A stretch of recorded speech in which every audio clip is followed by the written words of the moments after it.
Welcome everybody. My name's Roger Teagle. I'm CEO and founder of Cedar Bay. I think we have about 75 people registered on this call from 12 different countries. So I probably need to say good morning to our American friends, good afternoon to the people in UK and Europe, and good evening to people in the Far East. So just to kick off, I just want to do some housekeeping. Chris, if you could just move the slide. So it's in a GoToMeeting webinar, so your microphone is on mute. That's how it is. You can't do anything about that, I'm afraid.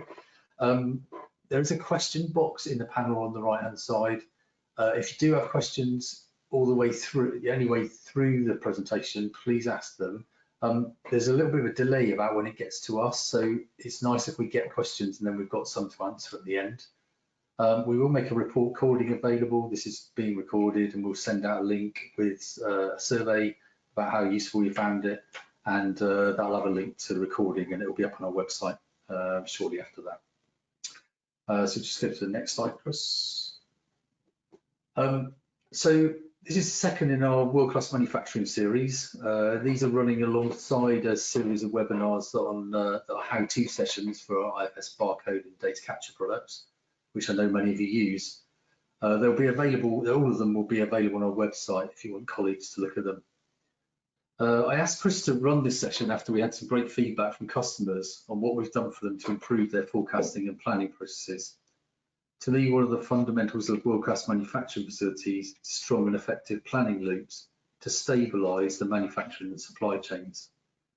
Chris joined us with a wealth of experience in planning and manufacturing on IFS from the aerospace and defence sector. And since joining Cedar Bay, he's worked on 4 major implementations where he's led the planning consultancy. One was in a medical products company, 2 in food-related industries, and 1 in a consumer durables, all of which have used Demand Planner as the cornerstone of the forecasting process. Demand Planner in IFS over the years has a bit of a poor reputation and have become a bit of a black art, and there are very few people globally who can implement it. The idea of this session is to try and take some of the mystery around what it can do and what it may achieve for our customers. It's a complicated area, and in many companies that we work with, there's not a clear strategy for planning. So we felt in this session that we tried to set out principles of how we can use IFS to help in planning and forecasting to stabilise demand in manufacturing and the supply chain. We won't show too many IFS screens, but it's not really intended to be a training session, but it's intended to explain what the advantages of doing using some of these methodologies to help. So without further ado, I'll hand over to Chris, who will take you through the session. Okay, thank you, Roger.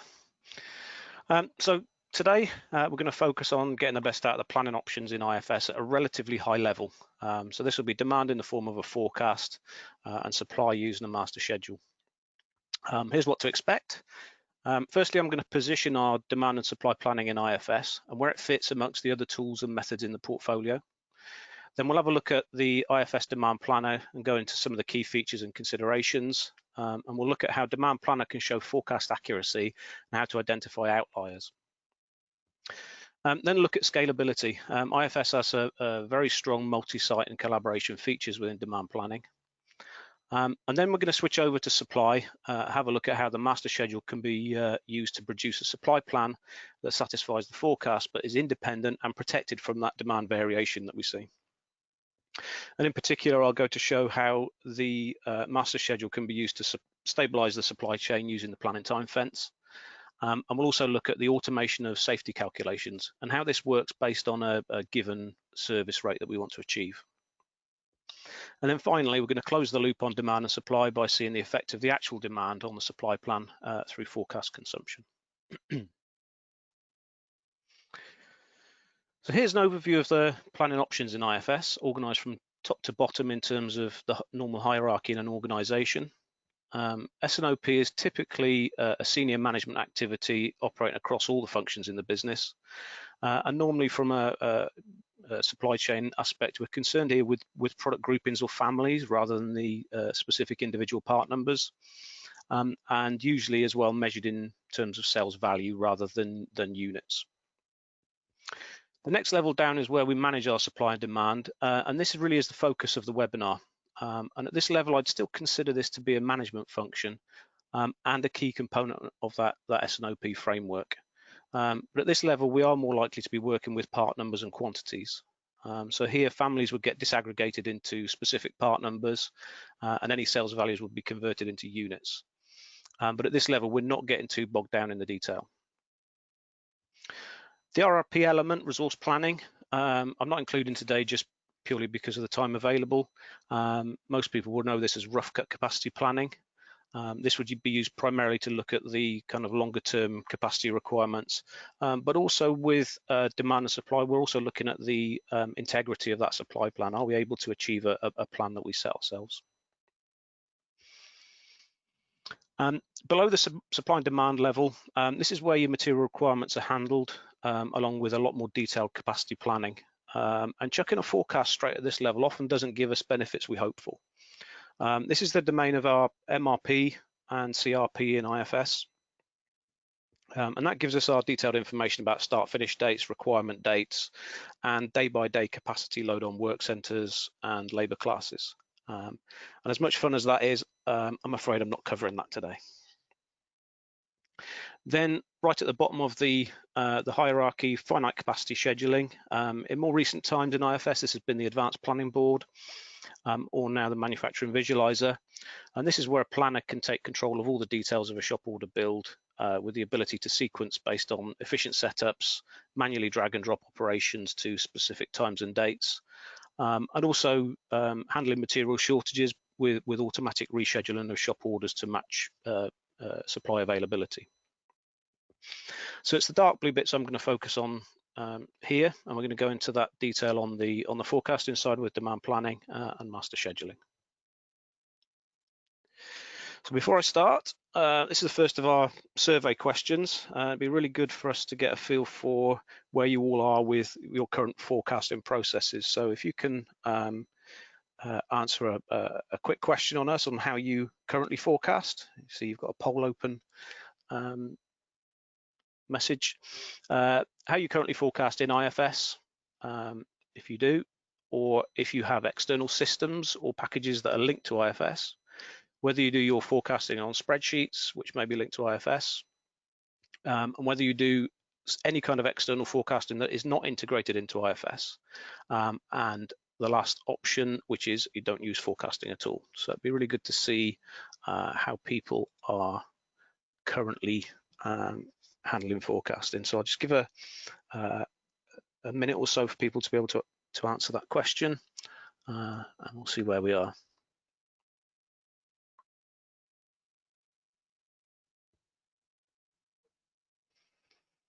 Okay, so largely it looks like people are forecasting externally without any kind of IFS integration, and then there's a fair spread across the some of the other options there.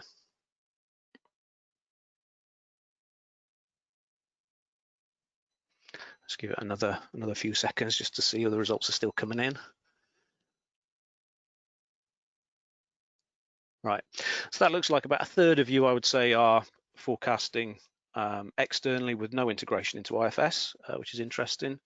Another 28% of you forecasting externally with links to IFS, but sorry, that would be in spreadsheets, external spreadsheets. 16% in other external systems, and only 14% in IFS. So there should be some stuff for you all here in this webinar. Okay. So forecasting in the IFS Demand Planner. I'm going to give you a quick overview of how the Demand Planner works in IFS. But just I will make a quick side note on the content of the webinar.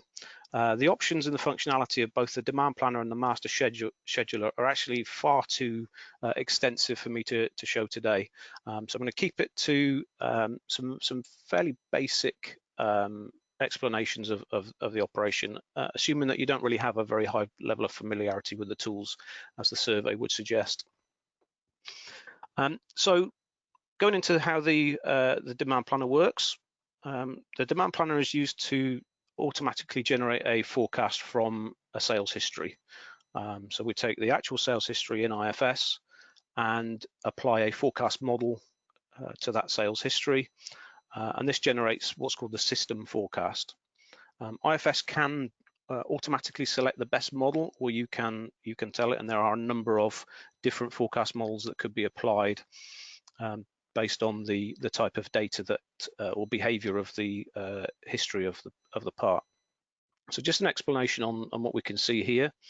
The dark blue dots that are fairly erratic, this shows our actual demand. So these are the sales that we've made historically, leading up to this point here, about 2/3 of the way across, which is our today point. And then we have the forecast moving forward, and the yellow dots are the system generated forecast. The system generated forecast can't be changed manually. The only things that will change a system forecast is an adjustment to demand or an different application of a different forecast model. Otherwise, it remains as it's described as a system forecast. It's the one that is automatically calculated. But we are able to make adjustments in the form of a second line, which is the green dots here, which is called the adjusted forecast. And this is really the important one in terms of the demand planner and how we're going to use this moving forward, because the adjusted forecast is the one that we will use to plan our supplies against. So we can set the adjusted forecast to whatever it is we think. We can take that original system forecast and apply some additional intelligence to it, and then our supplies will be targeted to deliver to that adjusted forecast. IFS, as time ticks on, will keep track of the forecast that we had originally. So we have a historical forecast, and that's the green dots that are going back into the past. And that historical forecast is really useful for us in terms of tracking the accuracy of the forecast and being able to predict our likely accuracy going forward as well. And that's the grey shading that you can see on the graph. The dark grey area there, it's a confidence interval that says this is a level at which we would expect the forecast range to be in. So we've given a forecast point, but we've got an interval that would be confidence, and that will be one standard deviation away from the forecast. And historically, we can see what our confidence interval would have been based on the forecast historically. So one standard deviation is the dark grey area. 2 standard deviations is the light grey area. And we can also then look at our forecast accuracy alongside the historical data in a split window on the demand planner. So this is a really useful view to have, where we can look at the actual demand against our forecast, but actually see what difference we had from our actual demand. So in the lower window here, we can see the dark blue dots being our absolute percentage error. So this is how far away from our forecast did we deviate. In some cases, like down here, we've got 5-15%, and then we've got the odd one here, 50-45%. So some fairly significant deviations away from the forecast. That's in absolute terms, so whether it's above or below, it's just expressed as a positive number. But you can see the difference here on a forecast that was around there, and we received less in terms of actual demand, and that would be our deviation from it. We've also then got the mean of that, so the kind of the rolling average of the errors, and typically this would show us that we've got around about 15% error associated with our forecast in general. So that would suggest we've got something like an 85% forecast accuracy.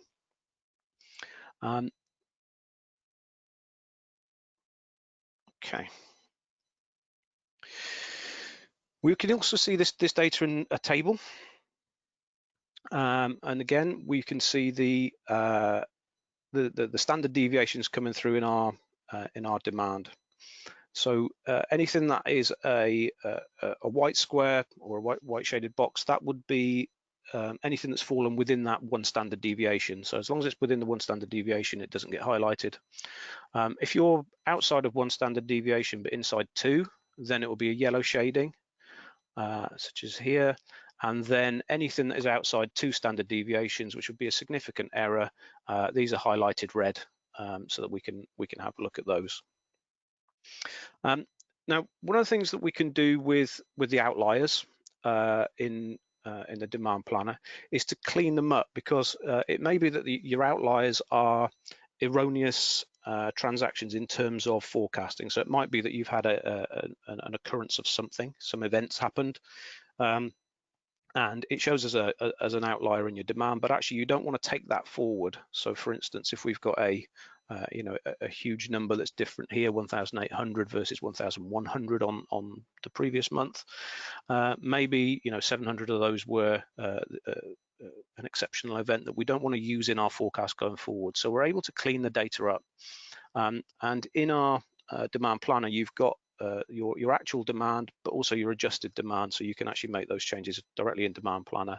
And the adjusted demand are the numbers then that are used to calculate the forecast going forward and help to give us that increased forecast accuracy.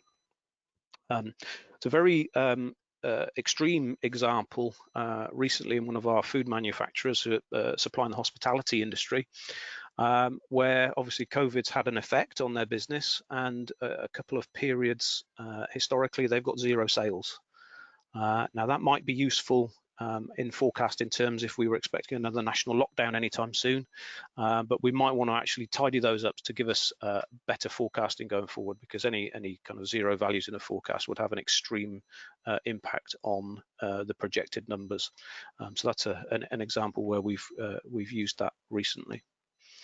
The other thing that the demand planner allows us to do is to identify the extreme outliers by enabling a sort on your forecast. So you can typically you would flick through forecasts by part number, maybe in sequence or by family.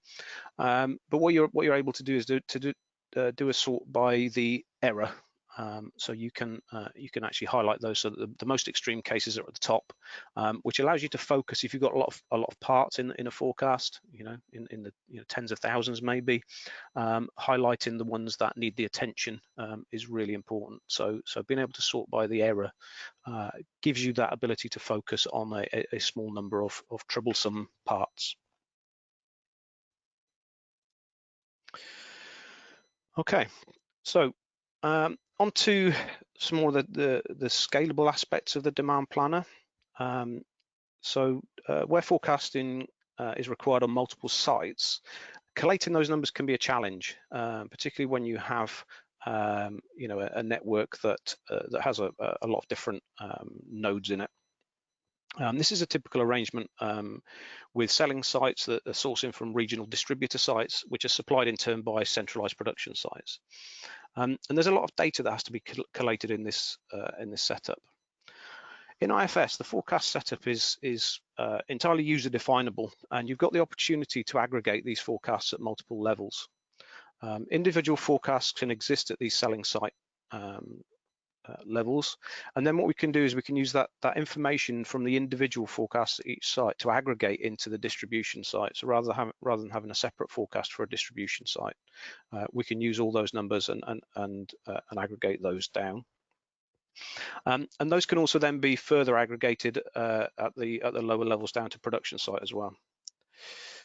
One of the great tools that we've got here is the ability to modify an aggregated forecast and to push the amendments back to the individual forecasts through by means of a distribution.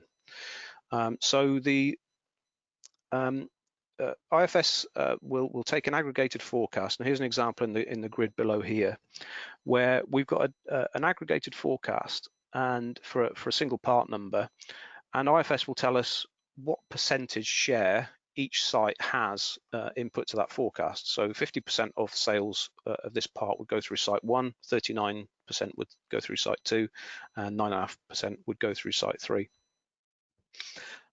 So if we made a change at an aggregated forecast level, if we moved it by 100 units, it would make those changes at each of those individual sites on a pro rata basis.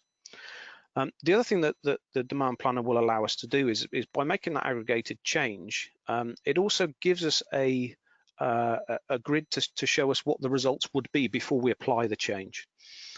So the grid over the right hand side shows us month by month the forecast that will get distributed or pushed back to the selling site forecasts, and all of these fields are adjustable manually, so you can make those kind of minor detail tweaks before that's pushed back to an individual forecast. That can save a lot of data processing when you're trying to aggregate forecasts, and I bet anybody who's trying to do this on a spreadsheet at the minute knows exactly what I'm talking about. Okay. Additionally, we have in a forecast organization, we may have a need for extensive collaboration, having the cross-functional input and things like that. So IFS can generate a forecast based on the historical data and trends. This can be then handled by a central planner, demand planner, or a supply chain planner, who would gatekeep that forecast. But we may still need other input from people like product managers, regional site managers, or the sales team. They might need to be given inputs based on their local knowledge that may be out of the scope of somebody who's doing it at a central level. So IFS can handle all this with the appropriate permissions in place, which prevents uncontrolled changes to the forecast. So in this kind of diagram, I'm trying to highlight what happens. So you get a central released forecast. IFS then applies filters to it, which can be pushed out to specific people, specific named people in IFS, the collaborators. They can only make changes to what they see in that filtered forecast. So they're not making any changes to that to the central released forecast. They can make adjustments, and they make the adjustments based on their data only, but also on their own specific line on the forecast. So they don't make an adjustment to the actual forecast. They give their input in terms of their own my forecast line. So the collaborators can make all their adjustments, and then that can be pushed back to the central forecast, where those recommendations can be accepted or modified or rejected by whoever's gatekeeping the forecast at the central level. Okay, so that's really useful, particularly if you have the same part being sold in multiple regions, and all of your collaborators have over forecast. It's really handy to have a gatekeeper there that can push back and put some sense to the collaboration input that's come through. So centrally we can accept or reject those adjustments, and then we can lock the forecast to prevent any more changes. So once the collaborators have had their input, we can then lock it all down so that they're not able to make any further adjustments to what we've committed. And at that point then we're approving the forecast, which can then be passed over to the planning functions. And we can use that one single central set of numbers to show what has been forecast, but also then to use that as the source for the supply planning. The other useful function here is, of course, we can include collaborators to be just viewers of the forecast. So the forecast can be published to anybody who needs to see it. It can be read only so that people can't change it, but all visible with IFS. So you got high visibility and high accountability when you're working with collaboration. So this is the view a collaborator would see in IFS, similar to the graph we saw earlier, but the difference here is we have some purple dots, and these are the ones represented by my adjusted. Adjusted forecast is the one that's going to get used, but you can't change that on this screen. You can only change the my adjusted. When that goes back to the central gatekeeper of the forecast, it's a simple case of a right click to accept that forecast, or to not, as is appropriate.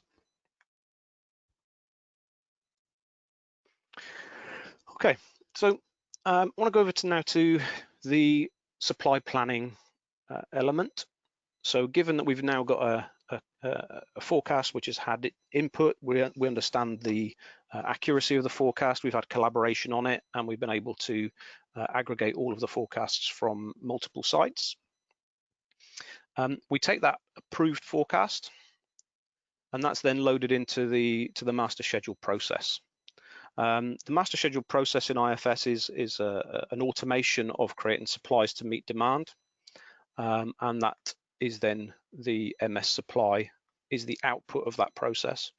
And it's important to recognize that when the master schedule creates its supplies, what happens is MRP will refer to the master schedule supply and not the forecast.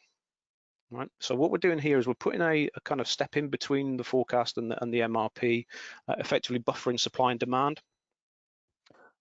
So that MRP will actually generate supplies to meet the master schedule as it's been set out. So in this example here, this is a screenshot from the new Arena client, the view of the master schedule in IFS. We've got a weekly master schedule. We got forecasts of 640, 641, a master schedule of 700. When MRP does its thing, it will be making 700 to be available on the 4th of January. And that then is projected to leave us 60 in stock as a result. So that's just being clear on how the master schedule fits in between the forecast and MRP. Sometimes master scheduling is called master production schedule, as you can see there in IFS or MPS, which can be a little bit misleading for people who aren't familiar with master scheduling. It should be considered as a supply planning tool, and the supplies could be from any source. So it could be from internal production, or it could be from an external supplier. It's still used in exactly the same way. It just creates the supplies that are needed, and also, regardless whether you're talking about production or supply chain, you're going to have constraints somewhere. Even if you're a distributor, you will have suppliers who have a limit on what they're able to produce in a period. So it's still just as relevant to apply things like rough capacity planning to a master schedule as it is to if it was just production. Okay, so I'll just say that the master schedule process has a couple of priorities, despite what my screenshot here, my screenshot's nice and interesting, but in a pure master schedule situation, the master schedule is trying to achieve satisfying the demand, and that's its #1 priority, and it will override any other priorities to ensure that demand gets satisfied. So it will exceed your capacity if you're set up that way. It'll always try to meet that demand. The second thing it will try to do, it will try to minimize your inventory as well. So the two main objectives for it: meeting the demand and minimizing inventory.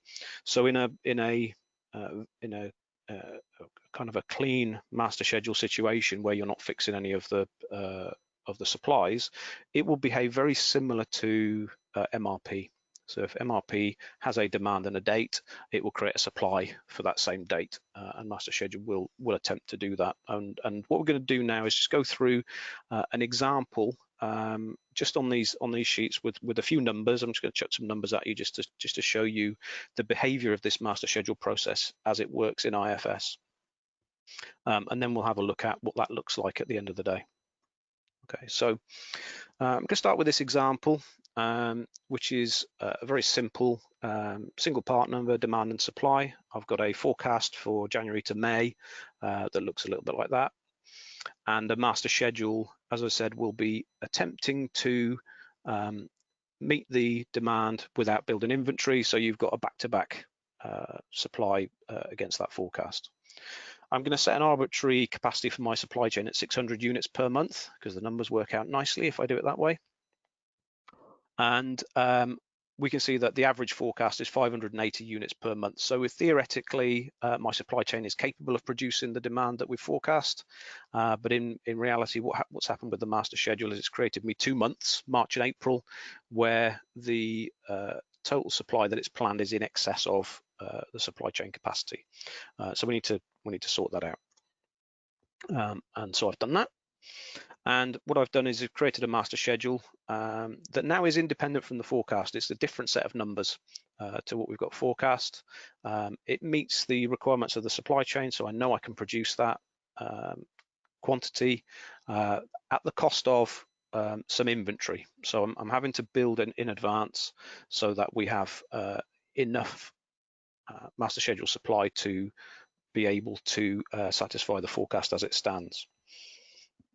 Now, in this situation, if I was just to allow the master schedule process to take over from here, what's going to happen is it's going to put it back the way it was. It's actually going to go back to that situation where it'll overload. So what I need to do is I need to actually fix the periods where I've manually intervened on this one.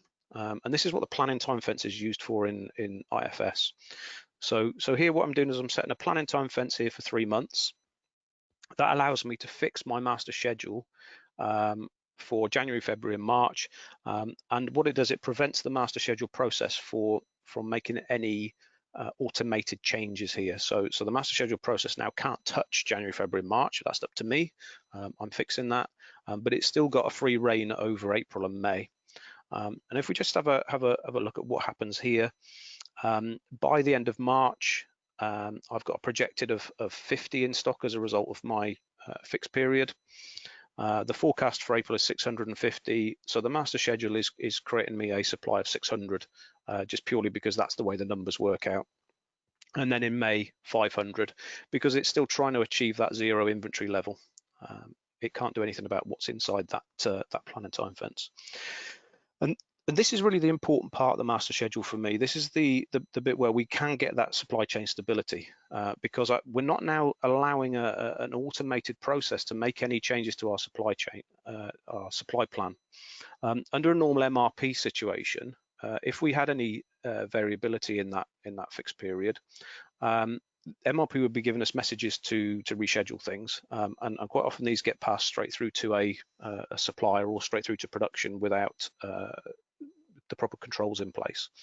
And an important part of the planning time fence is to make sure that we have a control of what happens in here. If there are any changes needed in that plan period, we should be making sure that we go through an appropriate process and get approvals from the right areas before we make changes.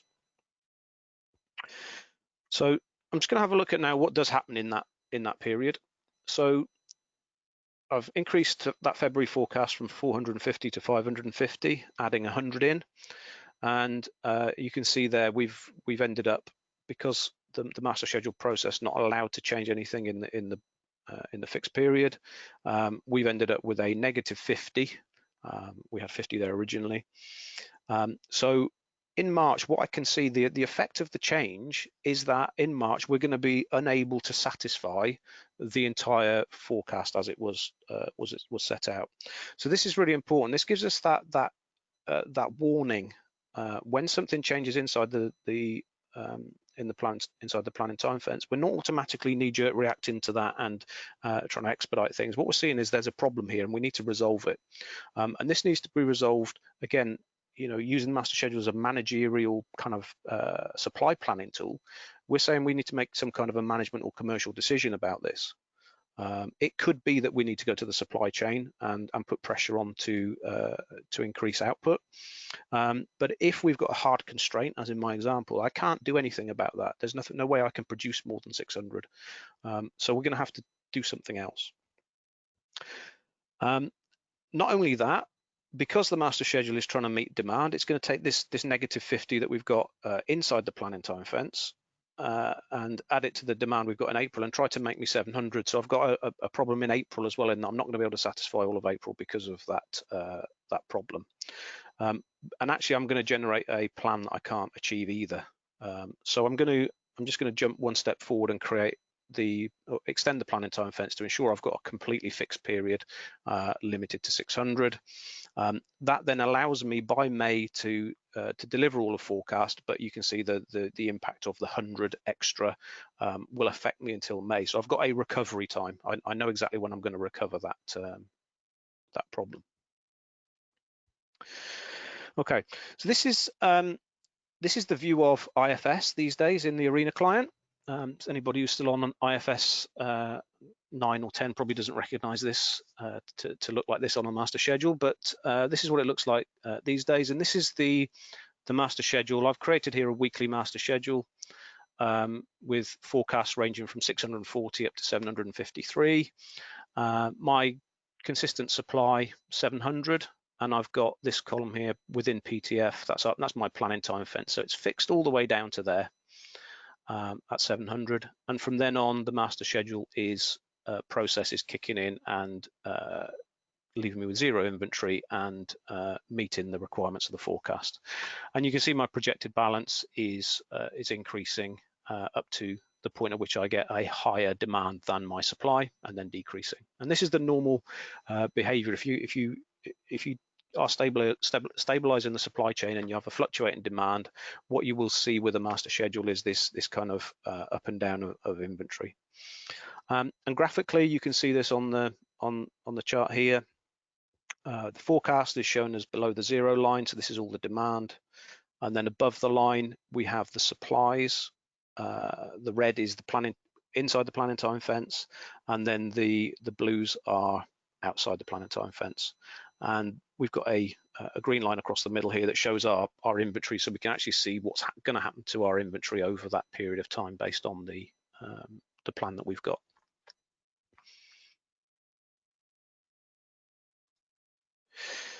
Okay, so while we can intervene inside that planning time fence, there are also instructions we can give to the master schedule to make that a little bit easier for us. So our options with a master schedule are to use lot sizes.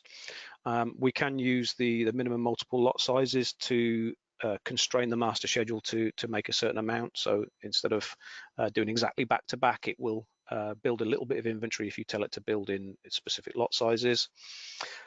Plus also we can apply run rate constraints. This is an example here of a steak pasty where I know I can produce 700 per week in the period of the 4th of January to the 28th of February, but then for whatever reason I'm losing 50 a week in that period, but increasing it to 750 in the later period.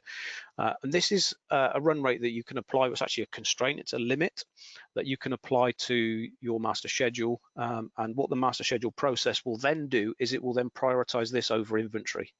So it will still have number one priority will be to meet demand. The second priority will be to not exceed the rate that we've put here, and it will do that by making earlier and producing inventory to buffer for the excess demand. Okay, so very much like we did manually just now, we can do that automatic, and then this can happen outside the planning time fence, which allows you then to have a much smoother, again, stable supply chain going out into the future, way beyond your kind of fixed period.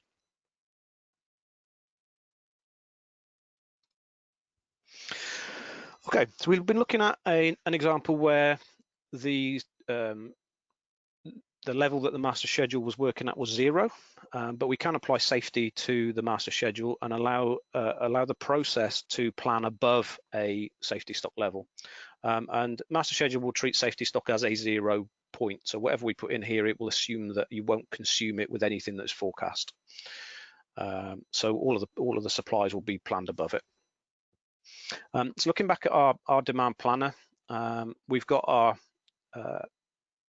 confidence intervals with the dark grey of 1 standard deviation and then 2 standard deviations on the light grey. And I'm going to just chuck again some examples on the slides just to see how IFS calculates the safety stock. It's a simplified explanation just for ease of explanation. So if there are any statisticians amongst you, then I appreciate it's not the full picture, but let's go with this. So I'm going to start with a forecast of 600 units. I'm going to say our confidence interval here is between 550 and 650, which would be 1 standard deviation is 50 units. So plus or minus 50 units on our forecast.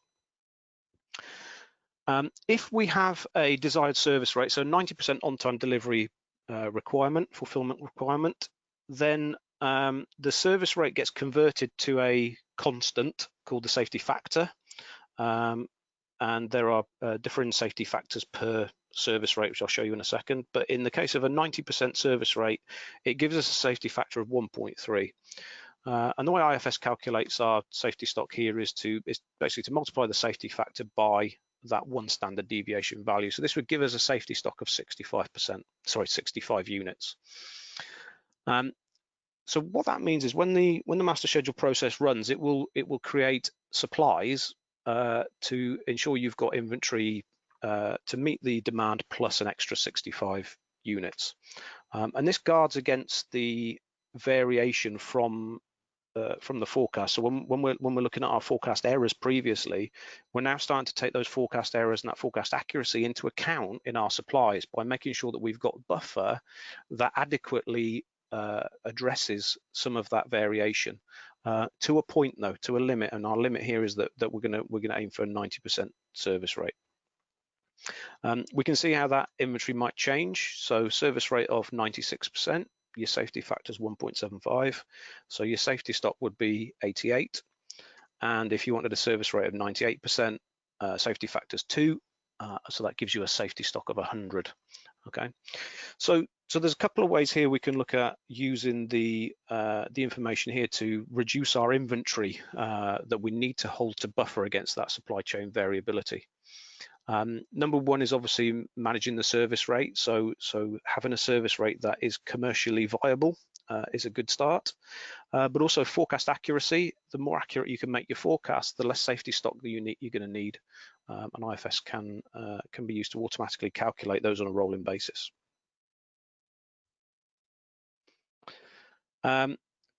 And this is what our example looks like, where we have a 98% service rate. Obviously, I've got an extra 100 in stock before we start.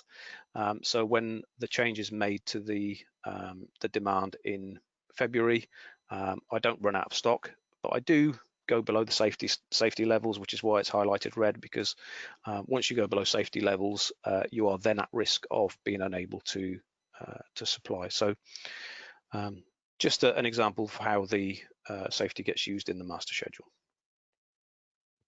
Okay, so finally, I want to really close the loop now, because we've talked about the forecast. We've talked about how we then generate a supply plan. We can buffer that supply plan with a bit of safety stock, but we also need to see then how the master schedule and the supply plan responds in response to the incoming orders.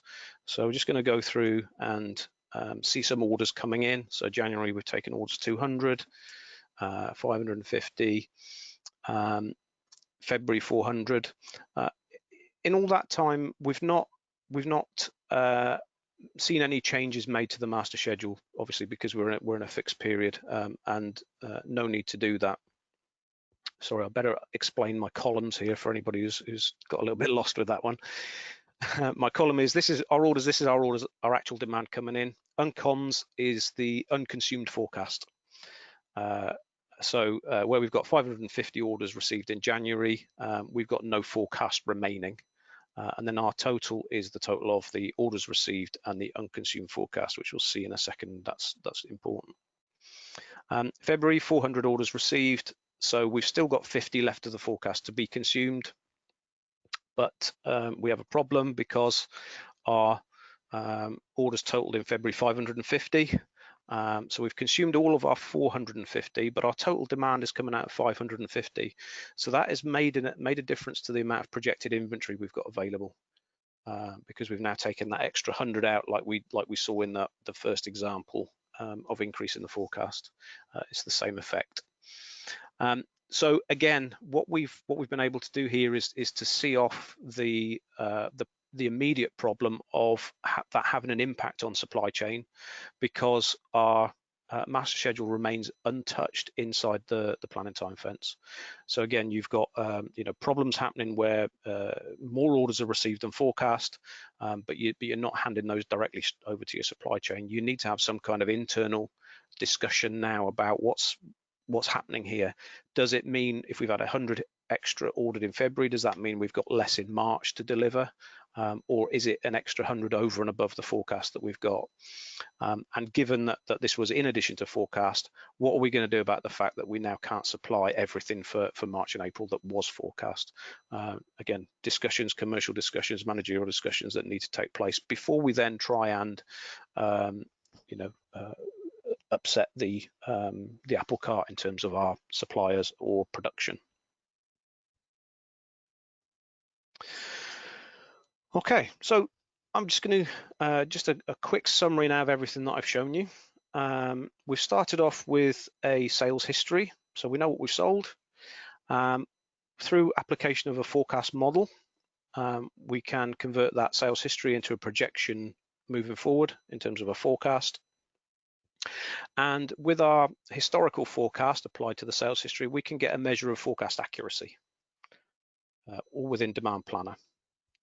Then we can go through the aggregation through multi-site if needed, or the collaboration options, and we can get to an approved and locked forecast, which we can then hand over to planning, and the master schedule can then take over the generation of the supply plan from the forecast and give us a fixed planning time fence that allows us to keep our supply chain nice and stable.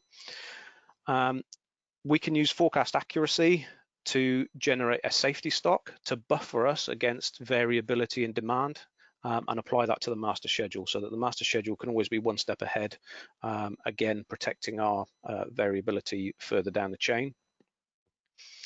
The master schedule is also then used to create the lower level material and capacity plans through MRP, CRP, and your daily and weekly production plans or purchase orders for suppliers.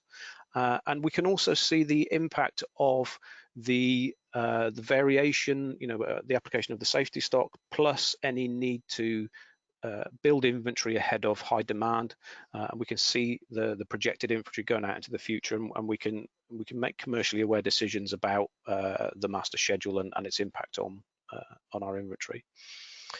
As orders are received, then we can see the effect on the forecast.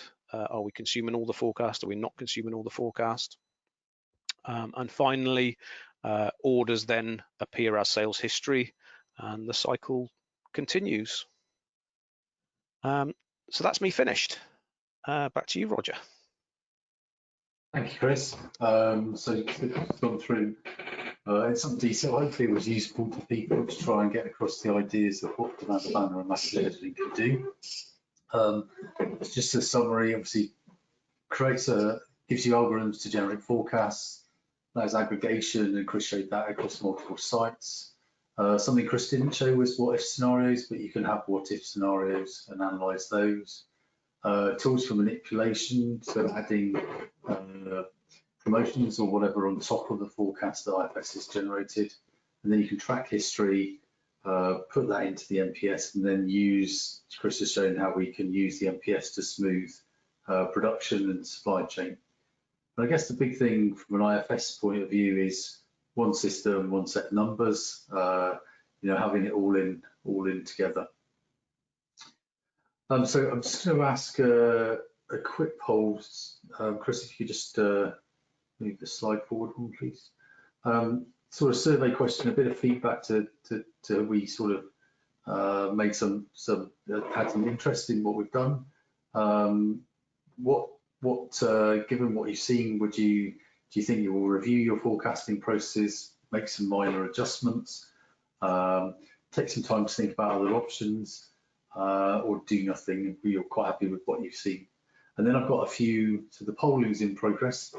I've got a couple of questions, so thanks for people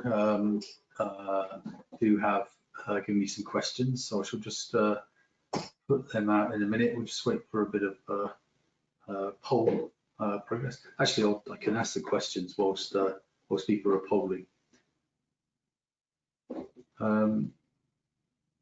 So that's really interesting. Just looking at the voting coming in. That's a bit like Eurovision for those who are in this region.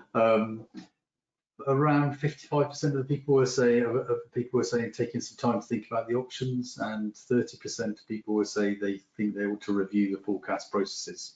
So that's quite interesting. 9% thinking about making some minor adjustments. So only 3% think what they have is working well. So sounds like the webinar was of interest, which is great. Just going to run through some questions. I've got 3 questions. If we don't get through all of them, then we will respond to you by email. So the first one was, start at the bottom. What version was the demand planner screenshots from, Chris? Could you? Yeah, so Demand Planner client, the version of the client is version 6, but it is from IFS Apps 10. Although the kind of the look and feel of the client hasn't really changed a lot in recent times. The biggest changes we've seen is the use of the Demand Planner within Arena client, which would be where your collaboration would sit. Okay, thank you. And a question for Rain Clark. How do you lock the system to stop forecasters going in and amending it? So I assume if people are doing the collaboration and then you obviously need to have a sort of time fence where you don't want to change the forecast for stability reasons. Yeah, so you've got a couple of options within the client. An individual forecast can be released to a collaborator and then locked afterwards. What that does is that stops the collaborator even seeing the forecast if you do it that way. There's an individual setting on each forecast that has a locked, released, reviewed option. They can also be done in bulk as well, so you don't need to do them one forecast at a time. They can be done as a group using the group selection boxes. The other option, which is probably more useful if you're having a time-bound forecasting process, so normally you'd have a process where you begin a new forecast at the start of the month, and by week 2 everybody should have had their input and we finalize the forecast so that we can release it to planning, something like that. Then you have an ability to lock the server on lock the forecast on the server itself, and that option is available from the jobs menu on the demand plan server dashboard, and it can also be done as a scheduled job, so you can automatically schedule the server to lock the forecast on a specific day each month, which would be interesting. Okay, thank you, Chris. Could you just move the slide on to the final one, just so people got our contact details on the slide there, and then I'll ask a question. So the next one is, how would you, so going back to the first one, which is from Matt Freeman, where it says, how would you, or can you put monetary values on the forecasting screens? Obviously, we talked about individual part numbers and quantities. Is there a way to get monetary values for budgeting, feedback budgeting? Yeah, so actually it's the demand plan client can be used at that S&OP level by grouping by families and value, and you can group it by there's a number of value options. So you've got sales value, you've got inventory value. I think you've also got net weight as well if anybody wants to forecast by weight. So yes, you can do that, and you can group by families as well and have disaggregation right there inside the demand plan client without having to do that in the master schedule. Okay, great. Yes. Good, thank you. And so this is like a challenging question, but I'm going to go for it anyway. So how would you recommend using this tool for 10,000 individual part numbers? We might be talking about families here.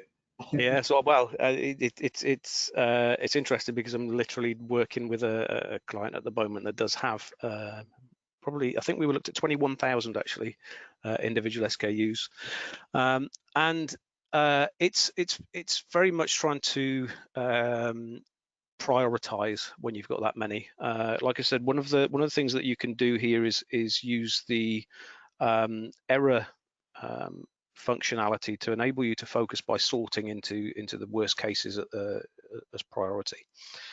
If they are part numbers that you literally can't group by families, then you might be confined to just using the automated production of using the system forecast effectively to generate your supply forecasts, your kind of approved forecast, but with attention to a review process where you would go through so many parts based on some criteria. It's a bit tricky to answer that without really knowing the details, and it might be something that we might want to discuss offline perhaps. But it's yeah, it is a challenge. The more parts you have, and if you're unable to group them, it does become a trickier challenge. And that is literally the challenge that I'm being faced with right now with somebody I'm working with, that they're not able to group the parts because nothing exists in families. They're all individual part numbers, but there's 21,000. So that might be one for an offline. That's Daniel Robbins, so offline conversation there. Dean from Brett Paving has said he could help us. We have Demand Planner but not implemented it. He could help us. So obviously, yes, Cedar Bay as a gold channel partner, and obviously Chris and some of the other guys in the team can assist with any implementation work you have. That's not a problem. We work with customers. We have consultants that work across who are based in the UK and the US, and we work with companies around the world. So that's not a problem. So I think that's all the questions. But if there's any more questions, that's good. Thank you for your feedback. And at this point, I'm going to say thank you very much, Chris, for doing that presentation. It looks like it was interesting in our final poll results. Thank you very much for those who attended and spent time, got up early, still awake late for those in the Far East. Thank you very much, and look out for our next webinar. Thank you.